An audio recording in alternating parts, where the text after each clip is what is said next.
Bloodshed continues in Afghanistan as talks between the Taliban and the United States have unraveled. Qatar had been hosting the two sides for negotiations mediated by Pakistan.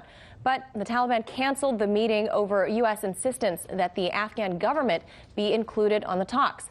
RT correspondent Dan Cohen is live in the newsroom for us with more details. Dan? Well, Manila, just when it was starting to look like some kind of agreement could be nearing, face-to-face talks between the Taliban and the United States have collapsed.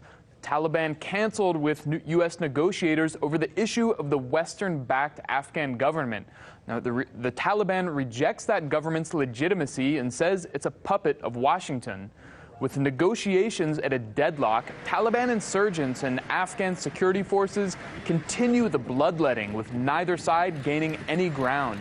In just a 24-hour period this week, Taliban fighters killed more than 30 police officers and soldiers in one northern province, and attacks in western provinces killed 19 members of the Afghan security forces and wounded dozens more. U.S. and Afghan airstrikes have killed large numbers of Taliban fighters too.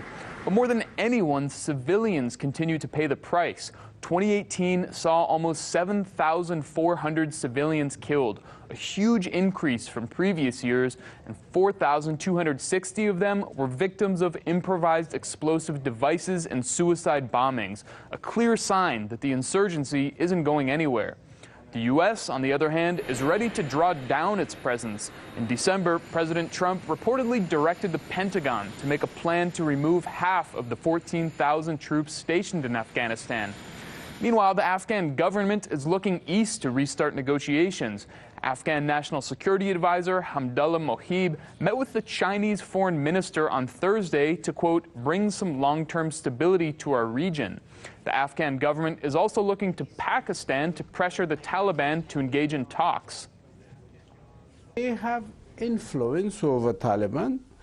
Now, I would hate to accept the use of the word force. When you force somebody to come to talk, then they don't talk.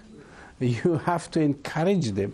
You have to convince them that it is in their interest to come to negotiating table.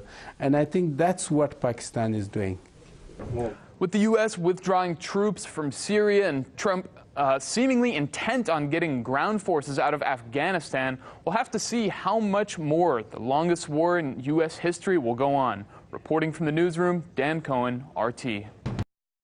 Hey YouTube, thanks for checking out our channel. We hope you enjoyed the video. We have tons of content for you just like this. For more of RT America's one-of-a-kind news and analysis, be sure to subscribe and never stop questioning more.